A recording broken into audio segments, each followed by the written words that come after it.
Good morning here. Ice and snow everywhere, cold cows and cold feet. Uh, but the uh, the modules usually automatically publish, and a couple of them haven't. So I think I've got it caught up now. I'll repeat that I did put up a video this morning, and this morning is January 31st, actually, around 8 o'clock. So I did put up a video in week 3 to cover the quiz 2 that's in week 3. Now, this involves different kinds of stakes and things that I really never covered.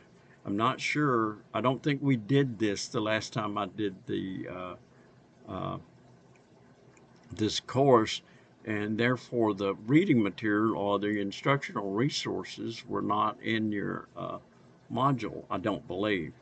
At any rate, you did come across some stations and profile view, and we really didn't. I know we did a video, I feel like we did a video on that, but it was pretty brief.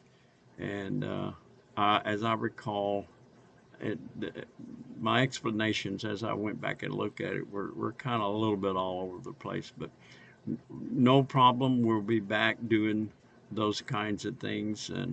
But at this point, we're coming into new territory.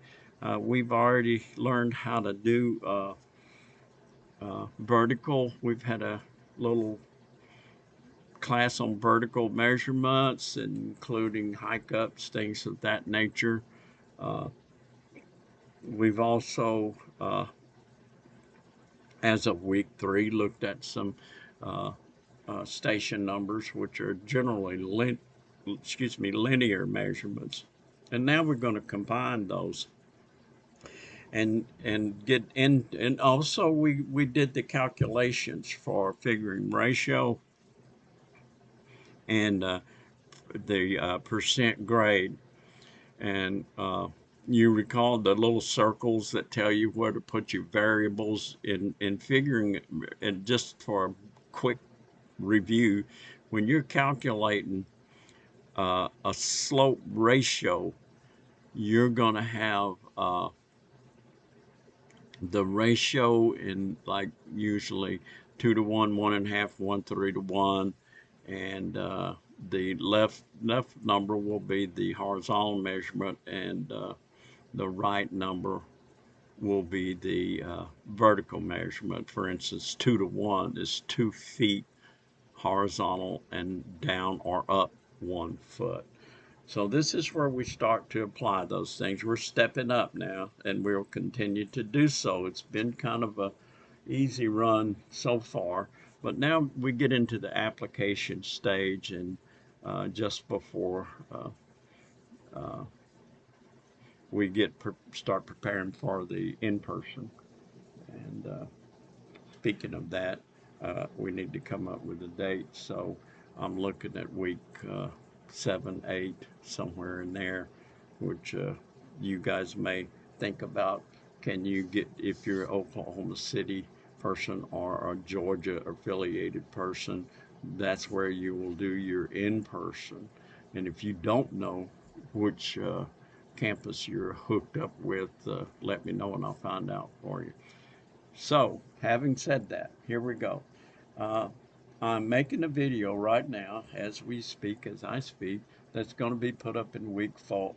Up at the top, it's going to say, I think, week 4 intro video. As a matter of fact, there's a caption for it there now, but there's nothing in there. I hadn't put the video in there, but I will. Meantime, building the fill slope. I want you to look at your material, read your material, and start figuring out how in the world are we going to measure a vertical from here to here somewhere. Start thinking about that. We'll also have a horizontal, and those calculations that we use will come into play here. We'll learn Now we're getting into the kinds of offset stakes that are more informational, where you have this stake here, for instance, it's saying in 10 feet, that means 10 feet offset. I want the surveyors want it to be level with this, level with this thing. Right now, this stake's telling you where to start. This is the first stake over slope. Not going to get into it very much, but I want to help you start to read about it. So these two lines literally mean and then. 10-foot offset and then level across here, and it's for 10 feet. And here's another and that and then changes this to the reference. We started out with our reference here. The double line moved us to here, and we got another and then. So we're going to move up this slope, and the way we're going to do it is this way and this way, this way and this way. We're going to go horizontal and vertical, horizontal. Little capture, a little note there, 2 to 1. That will become informative. So that's briefly what an offset stake. This little guide here is a line only, so you can stand back here and line these stakes even going up the slope. Once again, you go back and recall that slope I showed you that was three-dimensional, and you will see that we're looking at a profile of our slope. Like this is under the ground right here. This is, the ground under the slope. This is our finished grade, but literally in the real life, of course, it will be three-dimensional. Going back, the toe will go run back. We'll have this z-axis to deal with, as well as an x-axis horizontal and a y-axis vertical. You're not going to see those things. I'm just trying to figure out terms you may be familiar with. But this thing will have depth, of course, once we've been. And this slope could go towards you or away from you for a mile, down the side of the highway. And when the highway curves, the slope will curve. So there you go. Again, I will come back with a more lengthy video. And here are these circles. I want you to think about this. Here's that same stake. And here's one guy going to set the first stake. That is key, getting that first stake. And it's going to talk about how to do that. And again, this is the slope. And you make your slopes a little bit overfilled so you can come back and grade. And here again, you see, here's the reference hub, and moving the reference here because we have an and then sign. Same thing going here.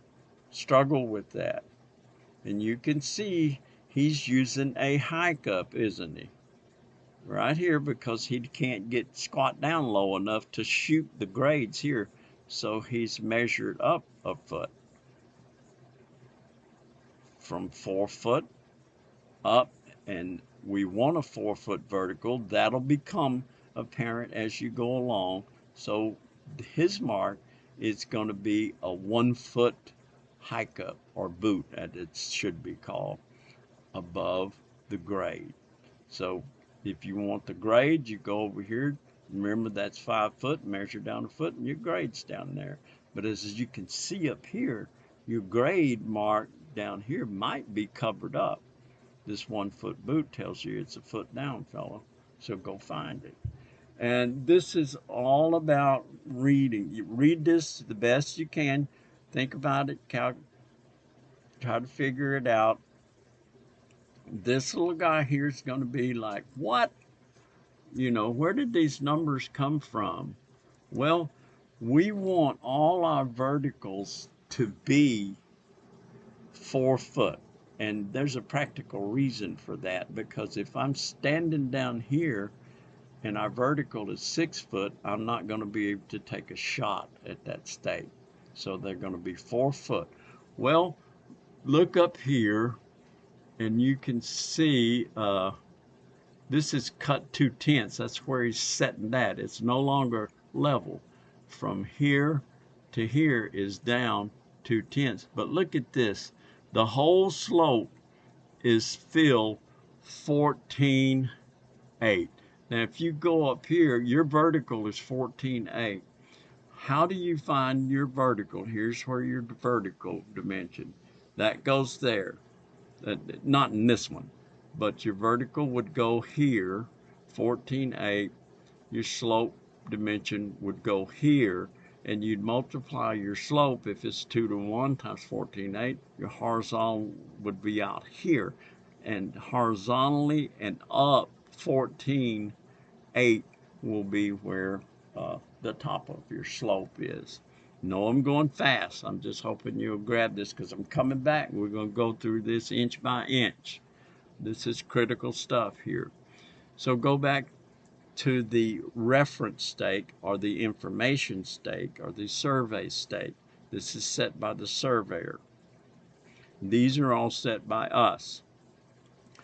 So if I want my vertical, as it is here, to be 4 foot all the way up, I can do it here because see, I have a multiple of 4 here.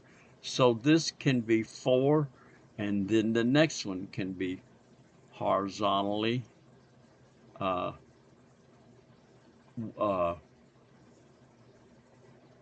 and then up 4. That would make it a total fill of 8 feet. Follow me now.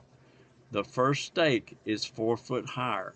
Because it's a multiple of 4, I can make my second stake 4 foot higher, and it's going to be up to 8. From here up to here is 8 foot. So that wasn't a problem, but look down here. 14.8 is not a multiple of 4. So what I got to do is subtract, is to find the highest multiple of 4. Multiples of 4s are 4, 8, 12, 16, 24, so on and so forth. Okay, 14 and 8/10 is not a multiple of 4. So what is the highest multiple of 4 that can be subtracted from 14 and 8/10? That number is 12. Subtract 12 from 14 and 8/10, and look at here what you get. 2 and 8/10. Guess what? If I make my first stake 2 and 8/10 vertical, and then I use this 2 and 8/10 times whatever the slope is, 2 to 1, I come up with 5.6 for my horizontal. So my first stake is 2.8. That's a lot lower than I wanted for. 2.8 up to grade here, and it's 5.6 because you take the vertical times the slope, and it'll give you 5.6. Vertical 2.8 times 2. That's the slope. So guess what though? Every single stake after this is going to be 4. Easy. Right? Because how many feet are left? 12. So it'll be 4 up, 4 up, 4 up. And that total distance will give me 14.8. What is 12 plus 2.8? 14.8. Okay, highest multiple of 4 that can be subtracted from the total fill when your total fill is not a multiple of 8. And then the rest of them, calculate your first stake from toe, the rest of them will be 4. Voila. Of course, this is 14.8. You look at that, look at that, look at that. Then it's 4.8, 4.8, 4.8, all the way up. Once again, you're looking at a profile. This thing slope runs away from you and runs towards you sideways. If you were sitting in your truck going away from you on the side of that slope, you'd be angled. Your truck would be low on the right side, high on the left side. Okay, read this. Here's the slope. Here's the picture of the slope. We're looking at this right here, this face. Like this slope was a mile long. Well, we cut it right here, took the other piece like you do as a loaf of bread. When you make a sandwich, if it's homemade, you got to slice it. So you slice it, or a piece of cheese, and you're left with the profile of that cheese. But just remember, it goes on this way, and these are all toe steaks. You'll set them first, and then you'll come back and set that first steak, whether you have to use that highest multiple of 4 or not. The rest of these are going to be 4. And that's a matter of convenience. And read about this. This is getting uh, uh, up to where you want to stop people from laying down dirt. When you're building a slope, you start laying down what are called lifts, maybe 12 foot thick, the total depth of that slope. And then you start building stairs that are 2 to 1, just like a carpenter. And then you'll come in there with either a motor grader or a dozer with a slope blade, and you'll cut those steps out, and you'll be left with this straight line. Anyway, the stakes are not facing out that way. They're facing toward you. So if you're in the motor grader, you're going from this point, you're going down that depth wise, and then you're coming at this direction when you're going the other way. Okay, we'll get more into that. These are the exact steps you're going to take to build a fill slope. So we'll need to use that. I keep getting, excuse me.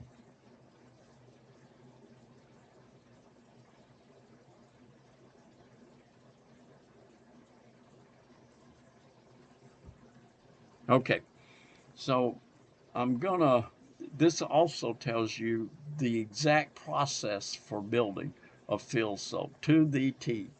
So until we meet here, maybe Wednesday, I'll send another video.